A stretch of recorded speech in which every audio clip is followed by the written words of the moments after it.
Hello students, Paul sir academy में आपका स्वागत है। मैं आज आपके लिए एक अच्छा टॉपिक लेकर आया हूं जिसको बोलते हैं सिंपल इंटरेस्ट। तो सिंपल इंटरेस्ट हम लोग जिस मेथड से बनाते हैं उसको हम थोड़ा सा अगर डाइवर्ट कर दें तो सिंपल इंटरेस्ट के क्वेश्चंस बहुत ही कम समय में आप इसको सॉल्व कर सकेंगे, है ना। तो देखिए कि आज हम लोग सिंपल इंटरेस्ट के कुछ ऐसे क्वेश्चन भी लेंगे कि जो बहुत टफ होते हैं, समझ में भी नहीं आते। आखिरी में हम उस टाइप के डिफिकल्ट क्वेश्चंस को भी लेंगे और शुरू में हम थोड़े से मीडियम क्वेश्चन लेंगे। ठीक, तो शुरू करते हैं। और आपसे ये विनती है कि अगर आपको पसंद आ रहा है तो लाइक और सब्सक्राइब जरूर करिएगा। तो चलिए, सिंपल इंटरेस्ट, इसका फॉर्मूला होता है P into R into T upon 100। P मतलब हो गया प्रिंसिपल यानी मूलधन, R मतलब हो गया रेट या दर, और T मतलब समय, टाइम। तो ये जो नीचे वाला 100 लगता है ये R के कारण लगता है, क्योंकि रेट जो भी रहता है वो परसेंट में रहता है, इसलिए ये नीचे वाला 100 लगता है। अब ये देखिए कि जैसे इसमें क्वेश्चन दिया हुआ है कि रेट ऑफ इंटरेस्ट x% है, टाइम भी x ईयर्स है और इंटरेस्ट भी x रुपया है, तो प्रिंसिपल क्या होगा।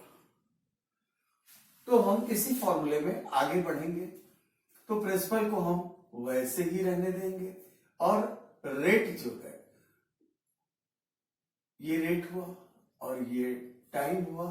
तो रेट और टाइम के बारे में क्या बोल रहा है ये कि ये भी x है। रेट क्या है? x है, टाइम भी x है और अपॉन 100 ये परसेंट के लिए हुआ, और सिंपल इंटरेस्ट भी क्या है? x है। तो यहां पर आप ये देखिए कि ये x इस x को काट लेगा। अब p बराबर क्या बचेगा?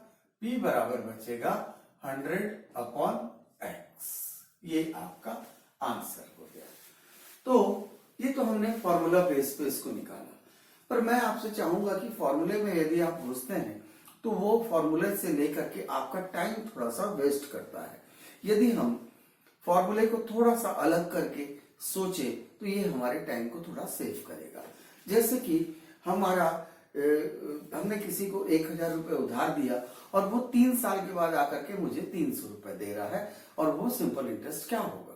तो देखिए कि 3 साल में अगर वो 300 रुपए दे रहा है मतलब साल भर का 100 रुपए दे रहा है, तो साल भर का 100 रुपए हुआ और मूलधन का हुआ 1000 रुपए इंटू 100 किया, 10% रेट ऑफ इंटरेस्ट आ गया। तो ये हमारा बहुत ही कम समय में, कभी कभी तो ये ओरल भी बन जाता है। जैसे इसके बाद वाले क्वेश्चन में देखिए कि प्रिंसिपल 8000 है परंतु 3 इयर्स का सिंपल इंटरेस्ट है 1440। ये 3 इयर्स का सिंपल इंटरेस्ट है, तो 1 ईयर का क्या हो जाएगा? 480, और प्रिंसिपल कितना है? 8000 इंटू 100 किया हमने, रेट ऑफ इंटरेस्ट आ गया 6% पर एनम, प्रति वर्ष। तो देखिए कितना सिंपल वे पे अपन इसको आगे निकाल लेते हैं, है ना। उसी प्रकार से अब इसके बारे में देखिए, बोल रहा है 10.5% के हिसाब से किसी समय का सिंपल इंटरेस्ट है 2835। तो 10.5% के हिसाब से कुछ समय का सिंपल इंटरेस्ट है 2835। फिर बोल रहा है कि 6 मंथ का इंटरेस्ट है 236.25।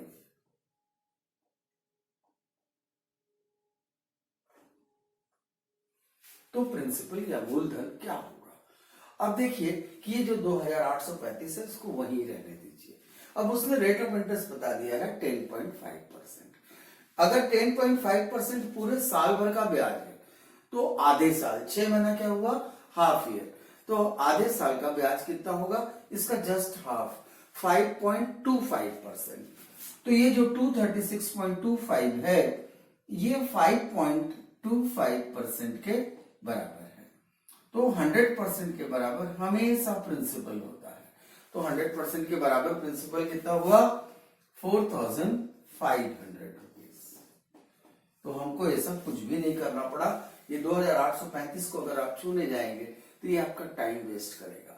कॉम्पिटिटिव एग्जाम में आपके पास समय को ही बचाना है। ओके, अब देखिए आगे चलते हैं हम। बोलता है at a certain rate of simple interest certain some double itself in 10 years. कोई धन साधारण ब्याज में अगर 10 साल में दुगना हो जाता है तो वह तिगुना कितने वर्ष में होगा, ट्रिपल कितने समय पे होगा।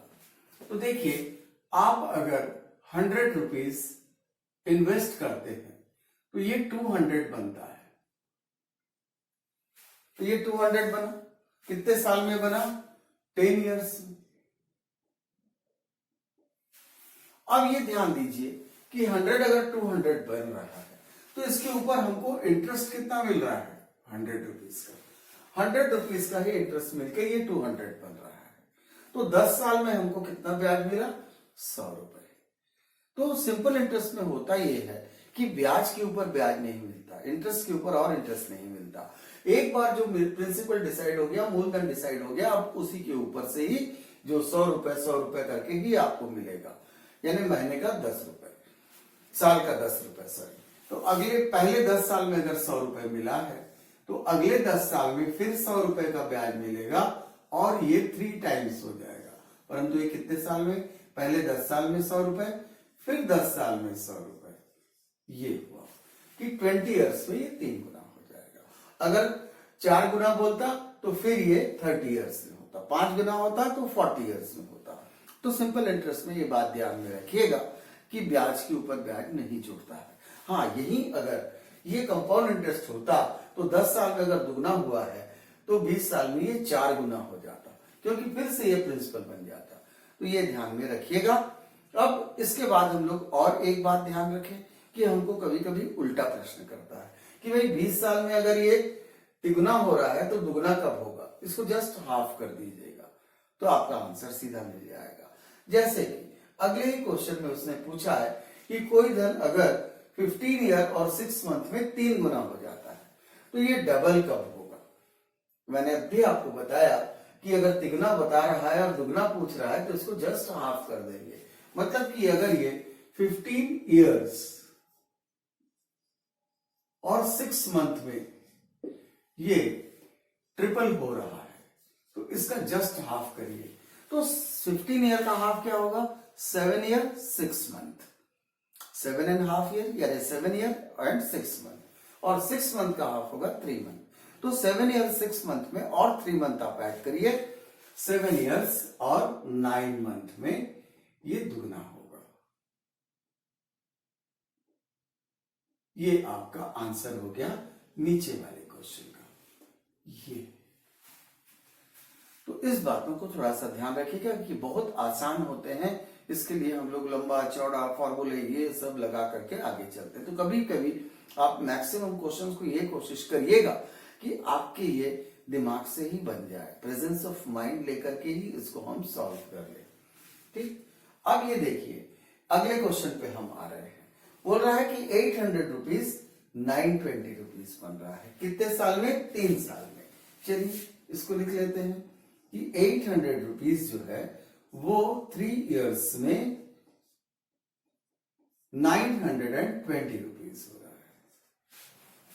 तो पूछ रहा है कि अगर 3% और रेट को बढ़ा दिया जाए तो अमाउंट या मिश्रधन जो होगा वो कितना होगा। तो अब आप देखिए कि जनरली स्टूडेंट लोग इसको क्या करेंगे, 920 में 800 को माइनस करेंगे, ये होगा 120। अब 120 को फिर से फॉर्मूले में लगाएंगे 3 इयर्स वाले में, फिर जाके पता चलेगा कि ये रेट ऑफ इंटरेस्ट कितना आया, 5% 1 साल का।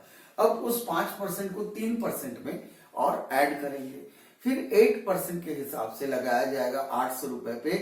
8% का 3 साल का ब्याज होगा 192 रुपीज। अब उस 192 रुपीज को 800 में ऐड करेंगे तो कितना मिलेगा, 992 रुपीज। इतना लंबा नहीं बनाना है हमको। देखिए बहुत ही सिंपल मैथड है ये कि 800 रुपीज अगर 3 इयर्स में 920 हो रहा है तो अगर 3% रेट ऑफ इंटरेस्ट बढ़ेगा तो 3 साल में 9% एडिशनल रेट ऑफ इंटरेस्ट हो जाएगा। तो 9% ये एडिशनल इंटरेस्ट हो गया। तो 800 का 9% होता है 72 रुपीज, और ये इनको ऐड करोगे तो आपको मिल गया 992 रुपीज, जिसको हमने लंबे तरीके से भी निकाला था। तब भी ये 992 आया। और अभी हमने केवल 800 रुपीज पे 3% करते हुए 3 साल का 9% ऐड किया तो नया अमाउंट या मिश्र धन आ गया 992 रुपीज। तो उसको ध्यान रखिएगा, लंबा मत बनाने जाइएगा, आपको कोई गोल्ड मेडल नहीं पहनाया जाएगा। आप जितने जल्दी आंसर पे पहुंचेंगे उतना ही अच्छा होगा। इसके बाद वाले क्वेश्चन में भी देखिए एकदम सेम उसी प्रकार से इसको भी हमको बनाना है कि 1200 रुपीज 4 इयर्स में 2016 रुपीज बन रहा है।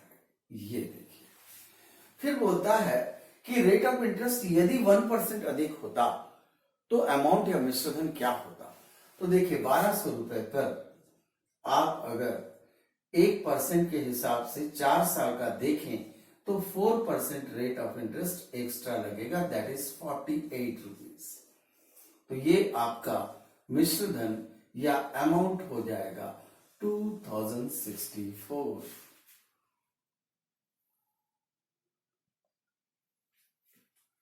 तो स्टूडेंट्स अब हम आते हैं क्वेश्चन नंबर 8 में, जो थोड़ा सा डिफरेंट वे लेकर के है। अब यहां पर बोल क्या रहा है, वहां ये बोल रहा है कि सिंपल इंटरेस्ट और जो टाइम है ये दोनों न्यूमेरिकली इक्वल है। मतलब इसका कहना इस प्रकार से है कि फॉर एग्जांपल अगर रेट ऑफ इंटरेस्ट 5% है तो टाइम भी 5 इयर्स है। अगर रेट ऑफ इंटरेस्ट 6% है तो टाइम भी 6 इयर्स है। मतलब दोनों के दोनों संख्यात्मक रूप से बराबर हैं या न्यूमेरिकली इक्वल है। तो जब दोनों न्यूमेरिकली इक्वल है और उसका जो ये बन रहा है सम ऑफ मनी वो 1/9 बन रहा है, तो पूछ रहा है कि rate of interest per annum क्या होगा। तो देखिए रेट ऑफ इंटरेस्ट को आप x% ले लीजिए और टाइम को ले लीजिए x। अब ये दोनों मिलाकर कितना होना चाहिए 1/9। तो जहां भी परसेंट लगता है वहां पर हम अपॉन 100 लगाते हैं। तो ये पोजीशन बनेगी x² इक्वल टू 100/9, क्योंकि ये 100 चलेगा ऊपर। अब x बराबर हो गया हमारे पास 10/3, यानी हम x बराबर बोल सकते हैं 1/3। ये परसेंट मान लीजिए या फिर 1/3 इयर्स मान लीजिए। तो दोनों न्यूमेरिकली इक्वल है। उससे रेट ऑफ इंटरेस्ट पूछा है तो आप 1/3% बता दीजिए। अगर टाइम पूछा होता तब भी 1/3 इयर्स हो जाता। अब इसके बाद वाला क्वेश्चन भी वैसे ही है, परंतु इसमें यह कहा गया है कि जो भी रेट ऑफ इंटरेस्ट है उससे दुगना है समय। For example rate of interest अगर 4% है तो टाइम 8 इयर्स का है। अगर रेट ऑफ इंटरेस्ट 5% का है तो टाइम 10 इयर्स का है। मतलब जो भी रेट ऑफ इंटरेस्ट है, फॉर एग्जाम्पल x% अगर रेट ऑफ इंटरेस्ट है तो टाइम 2x है। और ये जो इसका तैयार हो रहा है सम ऑफ मनी वो है 2/9। तो जहां भी परसेंट लगता है उसको हम क्या करते हैं अपॉन 100 कर देते हैं। तो ये पोजीशन बनेगी कि x² बराबर 2/9 इंटू 100/2। ये 2 नीचे चला गया और ये 100 ऊपर आ गया। ये कटने के बाद पोजीशन बन रही है x² बराबर 100/9। तो 100/9, तो ये समझ लीजिए कि x बराबर हो गया 1/3% और टाइम क्या है 2x है, यानी 2/3 इयर्स। तो आपसे टाइम पूछा है तो 2x टाइम लिया हमने जो कि 2/3% है। अब चलिए आते हैं हम नेक्स्ट क्वेश्चन के ऊपर, जिसमें थोड़ा सा अलग टाइप का क्वेश्चन है। ये बोल रहा है कि 32,000 जो है ये प्रिंसिपल है। इसका कुछ पार्ट 16% रेट ऑफ इंटरेस्ट पे दिया गया है और कुछ पार्ट 18% पे दिया गया है। पर ओवरऑल जो इंटरेस्ट मिला है वो 5260 है। तो पूछ रहा है कि 18% पे कितना उधार दिया गया है। तो देखिए 16% पे कुछ पोर्शन है, 18% पे कुछ पोर्शन है, और ओवरऑल जो इंटरेस्ट मिला है वो 5260 कितने पर 32,000 के ऊपर। तो ये देखें हम कि एवरेज रेट ऑफ इंटरेस्ट क्या लग रहा है ना। तो ये 263 अपॉन 16, क्योंकि ये दोनों कटेंगे 263 आ जाएगा और ये 16 आ जाएगा। तो ये हमारा एवरेज रेट ऑफ इंटरेस्ट है। तो कुछ भाग 16%, कुछ भाग 18% और ओवरऑल 263 अपॉन 16%। अब हम इसको rule of alligation and mixture में लेते हैं। तो रूल ऑफ एलिगेशन मिक्सचर में हम क्रॉस एक दूसरे की तरफ से माइनस करते हैं और माइनस करने के बाद जो फिगर आता है उसको लिखते हैं। तो यहां पर से जब हम माइनस कर रहे हैं तो ये हमको फिगर दे रहा है 25 अपॉन 16 और ये हमको दे रहा है 7 अपॉन 16। तो हमारे पास रेशियो क्या आ गया 25:7। अब टोटल अमाउंट कितना है 32,000। टोटल प्रिंसिपल है 32,000, जिसमें 25 पोर्शन जो है वो 16% पे दिया गया है और 7 पोर्शन जो है वो 18% पे दिया गया है। तो 25,000 रुपीज दिया गया है 16% की रेट से और 7,000 रुपीज दिया गया है 18% की रेट से। तो पूछ रहा है कि 18% की रेट से कितना उधार दिया गया है। तो 7,000 रुपीज का उधार दिया गया है। तो देखिए यहाँ पर एलिगेशन ने क्वेश्चन को बहुत इजी बना दिया है सिंपल इंटरेस्ट का क्वेश्चन। ठीक उसी प्रकार से हम अब आखिरी के क्वेश्चन में आ रहे हैं जो कि बहुत ही डिफिकल्ट पार्ट है। मैंने देखा है कि कुछ किताबों ने इसको ठीक से बनाया भी नहीं है, तो इसको आप बहुत ध्यान से समझिएगा कि 2186 रुपीज। यानी मैं इसको एक थोड़ी सी कहानी बना के आपको बताता हूं कि एक व्यक्ति अपने 3 पुत्रों को लेकर के जाता है, बेटों को लेकर के जाके बैंक में बोलता है कि मैं ये 2186 रुपीज को अपने तीनों बेटों के नाम पे इस प्रकार से डिपॉजिट करना चाहता हूं कि पहले बेटे के नाम से 1 साल का डिपॉजिट, दूसरे बेटे के नाम से 2 साल का डिपॉजिट और तीसरे बेटे के लिए 3 साल का डिपॉजिट करूंगा, परंतु तीनों के जो मिश्र धन या अमाउंट आए वो एक समान आने चाहिए। और बैंक वाले ने बताया कि भाई मेरे पास तो 4% रेट ऑफ इंटरेस्ट है, वो भी सिंपल, ना कि कंपाउंडिंग। तो बोला कि आप इसको बताइए कि कैसे कैसे जमा करना है। तो ये हमें बताना है कि किस किस प्रकार से हम जमा करें कि तीनों में रेट ऑफ इंटरेस्ट लगने के बाद 1 साल, 2 साल और 3 साल के बाद तीनों के अमाउंट या मिश्रण एक समान आए। चलिए देखते हैं। तो रेट ऑफ इंटरेस्ट 4% है। पहले लड़के के लिए 1 साल के लिए डिपॉजिट करेगा, तो पहले लड़के के लिए अगर 1 साल के लिए डिपॉजिट करेगा तो इसका जो भी प्रिंसिपल है उस पे 4% इंटरेस्ट लगेगा, क्योंकि 1 साल का ही इंटरेस्ट लगेगा, 4% इंटरेस्ट लगेगा। दूसरे वाले बेटे के ऊपर जो भी इंटरेस्ट होगा, जो भी इन्वेस्टमेंट होगा, उस पे 2 इयर्स यानी 4 टू 8% इंटरेस्ट लगेगा और उसका अमाउंट हो जाएगा 108। पहले वाले का हुआ 104, दूसरे वाले का हुआ 108 और तीसरे वाले का हो जाएगा 112, क्योंकि उसमें 3 साल का इंटरेस्ट लगेगा। बोल रहा है ये जो तीनों अमाउंट है ये एक बराबर होने चाहिए। चलिए आगे बढ़ते हैं। ये सभी 4 से डिवाइड हो रहे हैं। ये 4 से 26 टाइम्स में जा रहा है, ये 4 से 27 टाइम्स में जा रहा है और ये 4 से 28 टाइम्स में जा रहा है। अब हम तीनों का रेशियो निकालेंगे। तो ए, ये बी और ये सी। तो 26A इक्वल टू 27B, मतलब 27:26 ए और बी। ठीक उसी प्रकार से 27B इक्वल टू 28C, यानी 28:27। अब जब भी 3 रेशियो निकालना होता है तो हम ए के ए को उसके बी के नीचे वाले के साथ मल्टीप्लाई करते हैं, यानी ये हो गया 756। अब बी को आपस में मल्टीप्लाई करते हैं, ये हो गया 728, और सी को हम बी के ऊपर वाले के साथ मल्टीप्लाई करते हैं, तो ये हो गया 702। तो ये तीनों का रेशियो निकल करके आया।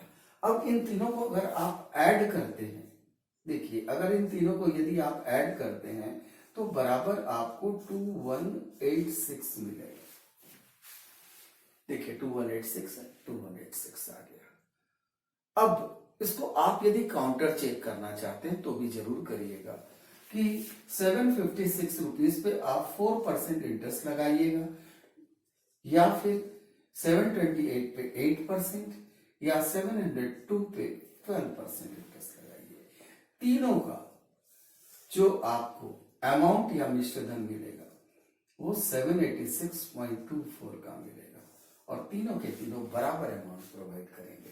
परंतु आपसे उसने पूछा क्या, द स्मॉलेस्ट पार्ट इज, तो स्मॉलेस्ट पार्ट क्या हो गया, आंसर 702, कि सबसे छोटा भाग जो तीसरे बेटे के लिए वो जमा करेगा 3 साल के लिए, वो 702 रुपए रहेगा। तो देखिए किस प्रकार से ये क्वेश्चन रेशियो प्रोपोर्शन में आकर के बना है, भले ही ये है सिंपल इंटरेस्ट का। तो जहां पर से भी अपने को इजी बनता है क्वेश्चन, हम वहां पर उसको लेके चले जाएंगे। तो मैंने सिंपल इंटरेस्ट के सिंपल से लेकर के टिपिकल क्वेश्चन को आपके सामने रखा। आपको अगर पसंद आया होगा तो इसको लाइक और सब्सक्राइब जरूर करिएगा और शेयर भी करिएगा। और साथ ही साथ हमारा ये रिक्वेस्ट है कि यदि आप बैंक, रेलवे, एसएससी, व्यापम इत्यादि कोई भी पब्लिक सेक्टर बैंक, कोई भी पब्लिक सेक्टर का एग्जाम देना चाहते हो तो आप पॉल सर एकेडमी में ऑनलाइन या ऑफलाइन ट्रायल क्लास लीजिए, और ट्रायल क्लास लेने के बाद फिर आप डिसाइड करिए कि आपको ज्वाइन करना है कि नहीं, क्योंकि आपको हम बहुत इकोनॉमिक रेट में और बेस्ट क्वालिटी से हम आपको पढ़ाते हैं, और आपको ऑनलाइन बहुत सारे मॉक टेस्ट प्रोवाइड करते हैं, पूरे मटेरियल प्रोवाइड करते हैं, और साथ ही साथ हम आपको बैकअप भी देते हैं। तो आइए ज्वाइन करिए पॉल सर एकेडमी।